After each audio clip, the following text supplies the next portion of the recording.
सीताराम, राधे श्याम। हिमाचल सरकार के माननीय मुख्यमंत्री सुखविंदर सुक्खू जी से हम लोग मांग कर रहे हैं कि किसानों के लिए कुछ योगदान किया जाए, कोई ऐसी नीति ठोस बनाई जाए। सूखाग्रस्त पड़ा है और पीछे आपदा की वजह से सारी फसलें तबाह हुई है।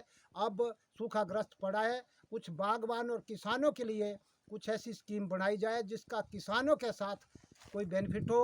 ऐसी पॉलिसी की इंश्योरेंस, इनका बीमा वगैरह पॉलिसी कोई तैयार की जाए, क्योंकि गन्ना सारा सूख रहा है, गेहूँ जो है वो सारी सूख रही।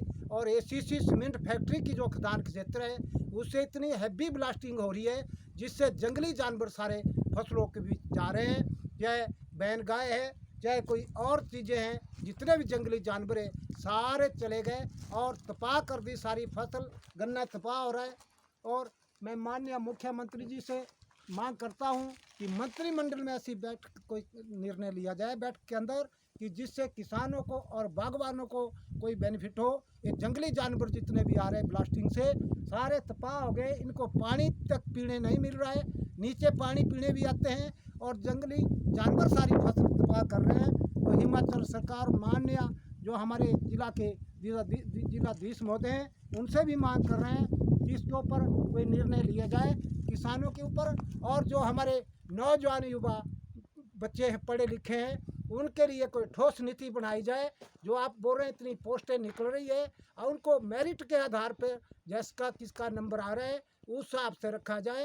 ये जो फार्म 800-900 रुपये का फार्म है तो अरबों रुपये इकट्ठे हो रहे हैं, फिर बाद में एक पेपर लीक होगा, सारे बच्चे का भी विषय बिगड़ जाएगा। तो मैं चाहता हूँ हिमाचल सरकार से मांग कर रहा हूँ कि मेरिट के हिसाब से जिसका नंबर आ रहा है उसको रखा जाए, इंटरव्यू में बुलाया जाए और ये जो फार्म वाला सिस्टम है इसको तुरंत बंद किया जाए, क्योंकि ये गरीब बच्चे के ऊपर लोड पड़ रहा है। जो पढ़े लिखे बच्चे उनके पास 3-4 डिग्री हैं और उनके बारे में सोचा जाए। ये जो आपने पॉलिसी बनाई है इस पॉलिसी के ऊपर थोड़ा रोक लगाई जाए। ये जो फार्म भरा जाएगा फिर पता नहीं कितने लाख बच्चे आएंगे, उनका भविष्य फिर बिगड़ जाएगा, क्यों पेपर लीक होगा। कोई सरकार बोलेगी अभी ठहर के करते हैं, एडजस्टमेंट ठहर के करते हैं। तो मैं हिमाचल सरकार के माननीय मुख्यमंत्री से और शिक्षा मंत्री जो हमारे रोहित ठाकुर जी हैं उनसे मांग कर रहा हूँ कि इन बच्चों के बारे में सोचा जाए। इनके माँ बाप ने बच्चे को पढ़ाने के लिए लोगों से पैसा उधार उठाया है, अपने खेत तक बेचे हैं, तब इनको पढ़ाया है, कहीं ठिकाने पे लगाया। आज इनको सर्विस नहीं मिल रही है, ना ये कूलीगिरी कर सकते हैं, ना कहीं और जगह एडजस्ट हो रहे हैं। तो इनके बारे में भी सोचा जाए इन्हीं शब्दों के साथ। और जो 1500 रुपये आपने महिला के लिए माना है, तो महिला जो शक्ति है रूप एक है, संबंध अनेक है।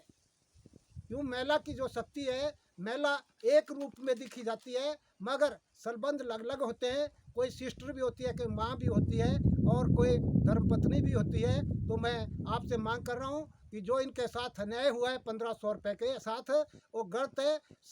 जो शक्ति नारी है ये गुस्से में है, 1500 रुपये इनको दिया जाए, क्योंकि आप स्कीमें बहुत ज़्यादा आगे कर रहे हैं। तो इस स्कीम को भी लागू किया जाए, क्यों आपके पास जो 68 विधायक है उनके पास 4-4, 5-5 पेंशन हैं, उनके ऊपर भी ठोस कदम उठाया जाए। जैसे पंजाब के मुख्यमंत्री ने ठोस कदम उठाया है, एक ही पेंशन रखा जाए।